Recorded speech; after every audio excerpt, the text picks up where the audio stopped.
So now Kathy's coming to the spa to have some treatments. In fact, she's going to be treated from head to toe.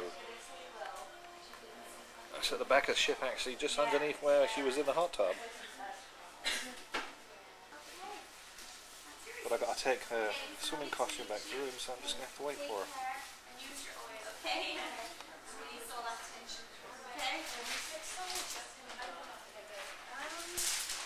her.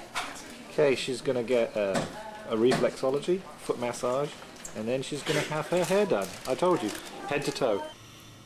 Earlier on this morning, when we were by those first two glaciers, the Marjorie and the Grand Pacific Glacier, we were actually quite close to the US-Canadian border, and when we were looking up the Marjorie Glacier, the peaks in the distance were like Mount Root, Mount Fairweather, Mount Quincy Adams. Some of those, I guess, actually divide the US-Canadian border, so I'm not sure whether we were looking at Canada or the States more than at that time.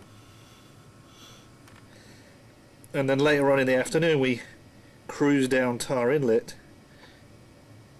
and went past the Lampa Glacier and then past the Reed Glacier, and then we came down into the bay where Kathy went in the hot tub. So now we're back down the south end of the bay to the visitor centre, and maybe we'll see. I think just to the left of all those breaking waves, it's difficult to make out, but I thought I saw some stellar sea lions just bathing over there. It's kind of tricky to make out because they're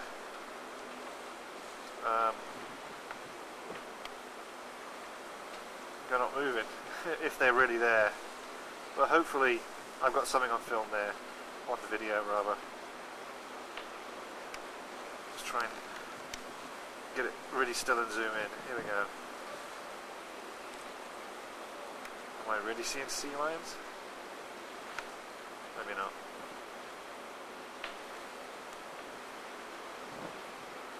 Maybe there's just funny coloured rocks.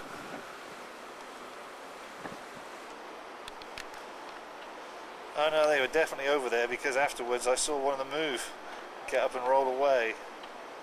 So, but it's a couple of miles back now. So I'll keep my eyes peeled, maybe see some more. No, didn't see any more sea life, but about 3 or 4 miles away there's a much smaller boat. Today apparently there was only a couple of cruise ships in Glacier Bay, but there were maybe 20 smaller boats.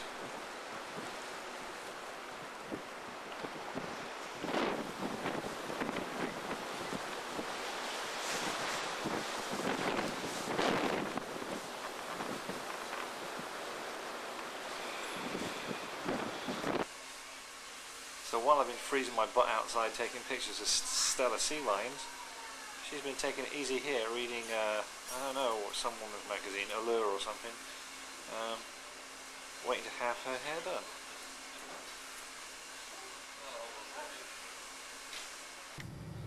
Okay, it's about 6 PM now and we come back in the cabin. Kathy's had her hair done and we're looking out, and we're just going across the Gulf of Alaska, and I'm not sure what that range of mountains is there. Some on the coast of Alaska. And it was a bit choppy about 10 minutes ago. There's certainly a lot more waves bouncing around. So bye bye Glacier Bay. And I can hold the camera straight now because it really is starting to rock.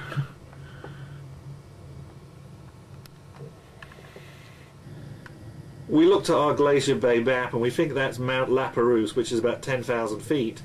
It looks like the top 3,000 feet are in clouds. And then the La Perouse Glacier comes down the side. I think we see a piece of it there, and then a larger piece of it there. It's getting cloudy, so I thought I'd just take a shot of it now while I could, because maybe in about 10 minutes we may be far enough away, it may be so misty we can't see it at all. But anyway, that's what we think we're looking at right now. Kathy likes this glacier so much she made me come up on the promenade deck and take a picture of it for her. I guess it's about 7 or 8 miles away, isn't it, honey? Yes. But you still can't see the top of the mountain. You can see the glacier. the glacier goes all the way up.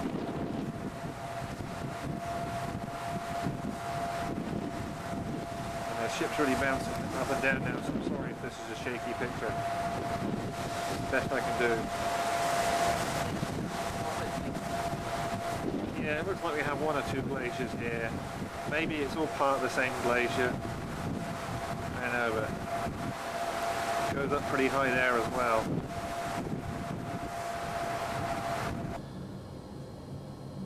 Okay, we're cruising across the Gulf of Alaska now, and it's about 10:30, 11 o'clock on Sunday, and we're on the way to College Fjord.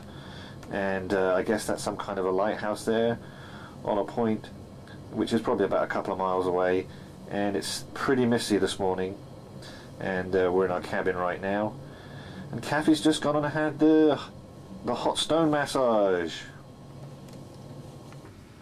She just said that when she was waiting for her massage about an hour or so ago, it was blue skies, but it just shows you how... Starboard side, I'm sorry, on the port side, that's the left-hand side as you face the front of the ship. The first one you see is Wellesley. In front of that is Vassar. Vassar has retreated so far that she's left a little moraine, a lot of debris down in front of her. The next following Vassar is Bryn Mawr, then Smith, and the glacier you see at the very head, right in front of the ship, is Harvard. Then if you look a little to the right, the starboard side of the ship, you can see Yale Glacier. We can't see that yet. We can certainly see Harvard Glacier and some of the other women's colleges' glaciers as we steer into College Fjord here.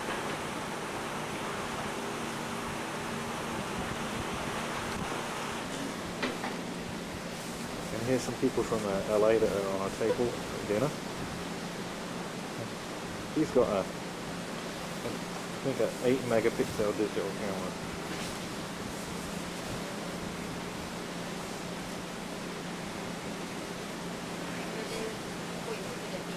To 10 feet per day. And those glaciers that are calving, will see the ice will calve 3 to 10 feet of that glacier per day. These glaciers are stable because in the back, in the mountains, they're gaining 3 to 10 feet of snowfall or precipitation each day. Okay. Hot tub yesterday, heavy duty cold weather wear today. Certainly. The weather changes quickly in Alaska.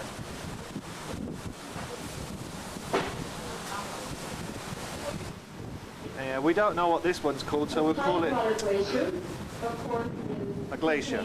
Fresh water, and the water here of College Fjord is salt water. So if you were to check the water in this area, you would find that the calving caused by the glaciers creates bands of fresh water, and then they're surrounded by bands of salt water. There's one type of fish in Alaska that likes this kind of altering salt water, fresh water, salt water, fresh water. It's called a lampfish. Yes, what do you see? Icebergs, right ahead. Trying to see that line over. Yeah, that's right. We actually got to see some now. You can hear them cracking away there as we go off down College Fjord. So as you come up to Harvard Glacier, past some of these other ones, they're really quite close together now. It looks like Captain Calarucci is going to be able to take us quite close to Harvard Glacier today. Oh, good. I'd also like you to notice the difference in terrain that you see here in College Fjord from what we saw yesterday as we went through Glacier Bay. There are many more trees here, much more mature vegetation, and that's because this is a much older area than... Hear the boat hitting all the ice, cracking some of it.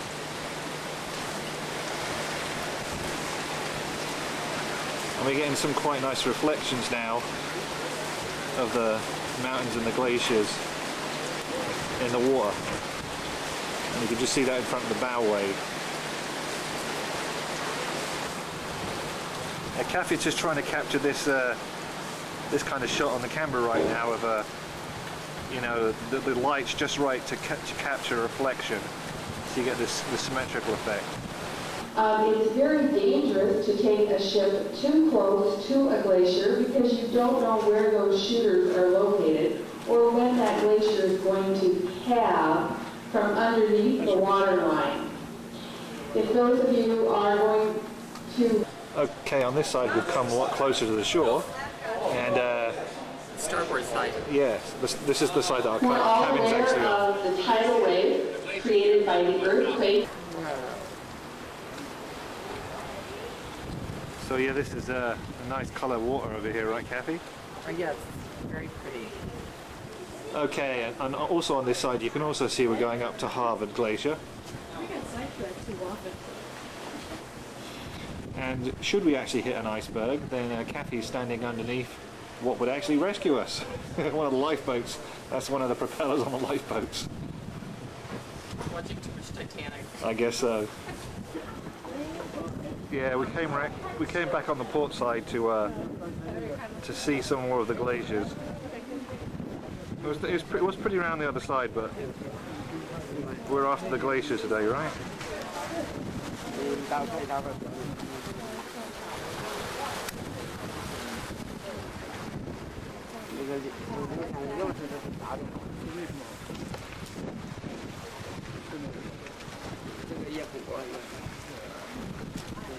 Black there, and it stands out against the pebbles of the beach. There are two of them. Oh, there are two, yeah. He's a black spot on the beach. He's going to be to the right of those two little waterfalls that are coming down there. You can actually also see his reflection in the water. Yeah, you can. So that's where the bear was. I stabilized the picture, of course, and just when I did that, they went off into the bushes.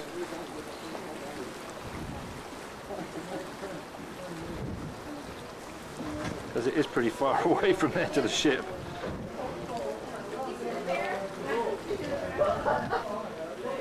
So I'm looking again at Harvard Glacier at the front, and we're almost stopped now.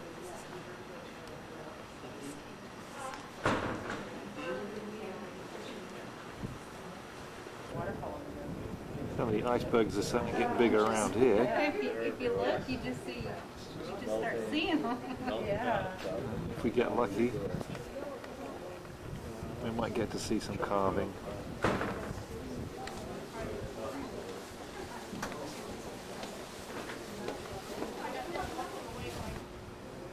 See, that's the top of the glacier, and it kind of comes down at an angle, and then makes a little dog leg turn, and then comes down here.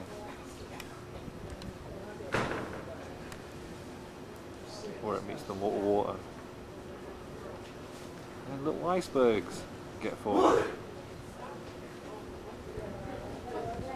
Like this one.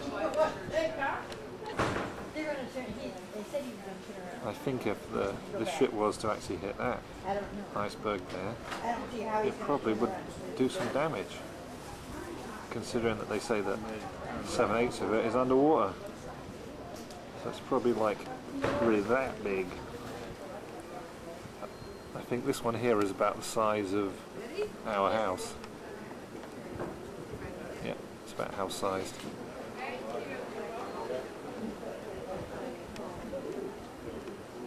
So we gave that one a wide berth.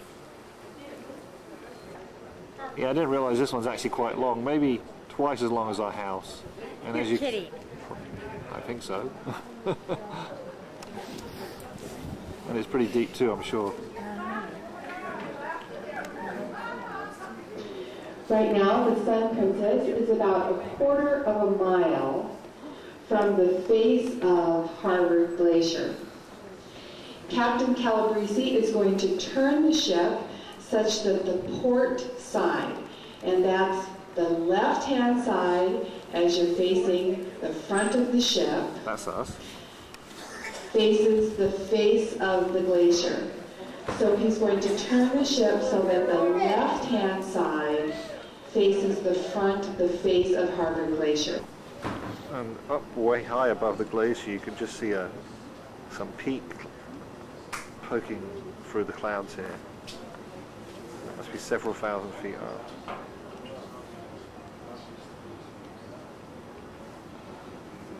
Up in the clouds.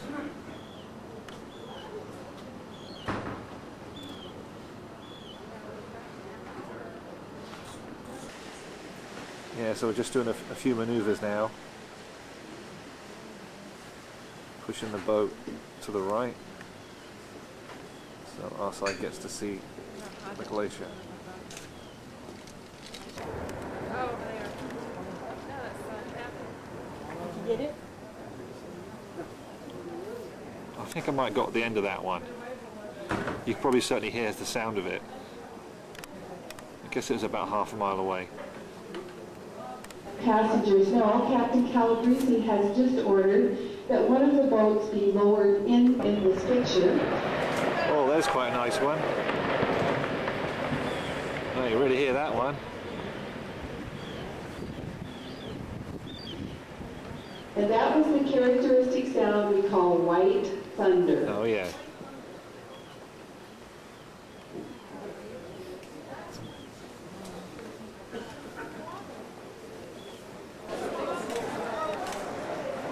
Oh, that's the biggest.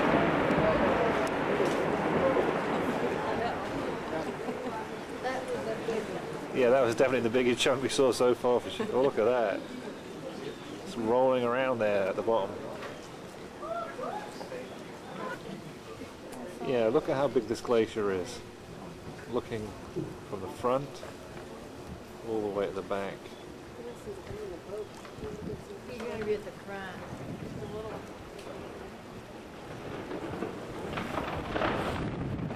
Where? That looks so small that there's so much noise. Interrupted by a carving, of course. Didn't fall. That sound you heard is what we call white thunder. Even if you don't see a part of the glacier calving at this moment, there's a lot of motion inside that glacier. You have little streams. Just trying to get some more of that blue color for you.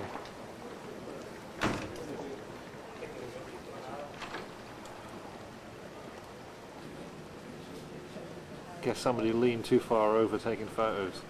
Ha ha.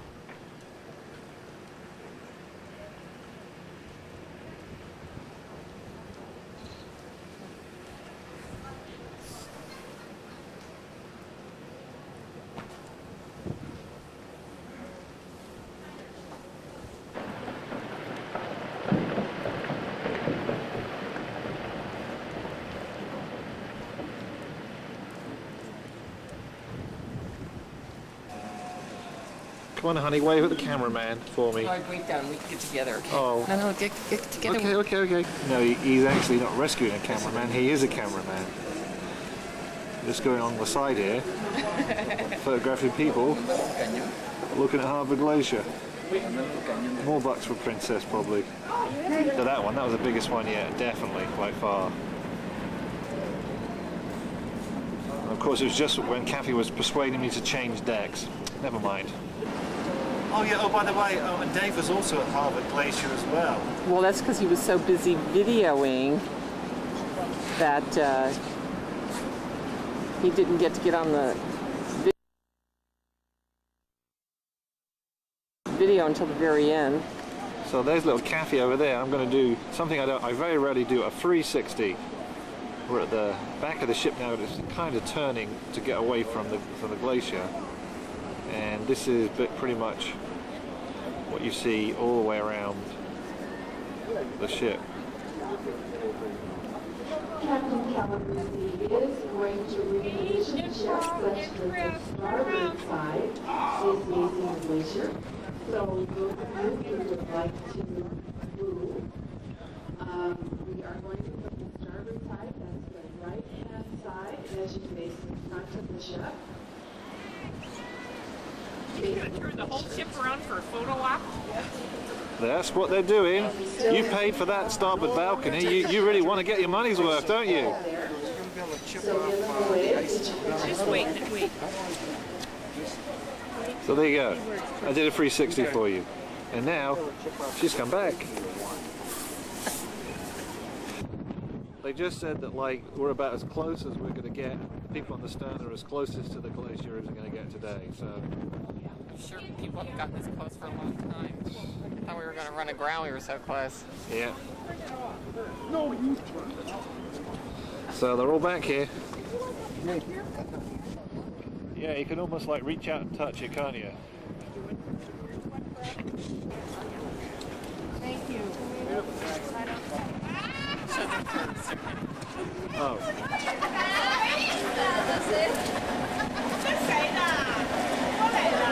What do you say, hon? What did you say? I showed them first. No hot tub for me today. Yeah.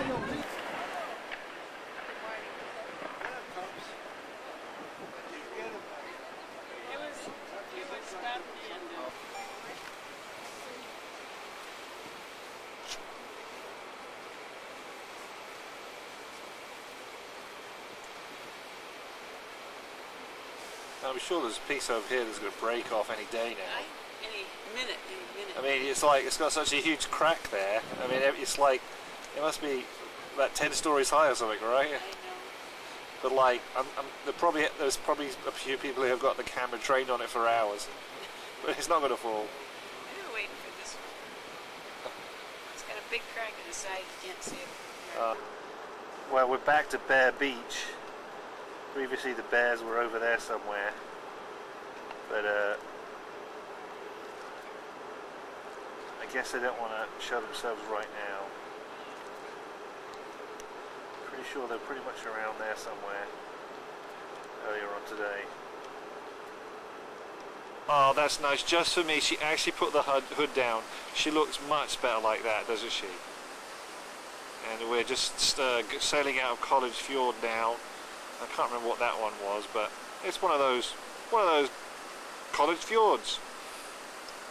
College glaciers, rather. Yeah, I can spot a bear off in the distance when I see one. Sometimes they wave at you.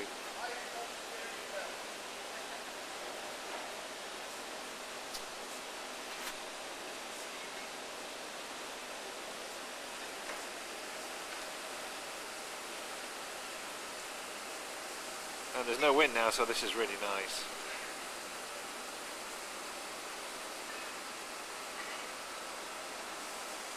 All the pretty blue colours. Blue in the glaciers, in the fjord, and in the pool. Yep, she's still there. Obviously wasn't scared off this, was she? Like all the other bears. My honey bear. And since there's no wind now, this guy's sheltered, he decided to go into the hot tub. Yeah, little Miss Kathy just pointed out that we just completely missed this glacier on the way in because we were on the port side, and now on the way back, on the way out, looking behind us, it's a lot easier to catch it. So that's I'll have to figure out what that glacier is. It's kind of just the other side of a big island mountain we passed on the way from Harvard Glacier back here. It's actually still 10:30 Alaska time on 10:30 p.m. on the 29th. And we look like we've got another hour of light. This is cool. And that rustling noise in the background is Kathy packing our bags. It's our last day on the ship, our last evening on the ship. We don't want to go home, which is a good job because we're going to go on a train tomorrow. See all you folks then. Bye for now. It's 11:45 p.m. and Dave is taking a picture of the webcam that's shooting and taking a picture of us coming into Whittier. So this is the view from the bridge right now. Okay, according to my cell phone, it's exactly midnight now. So, you know, you can't actually see the midnight sun, but you're seeing some of its rays on us anyway. This is coming into Whittier.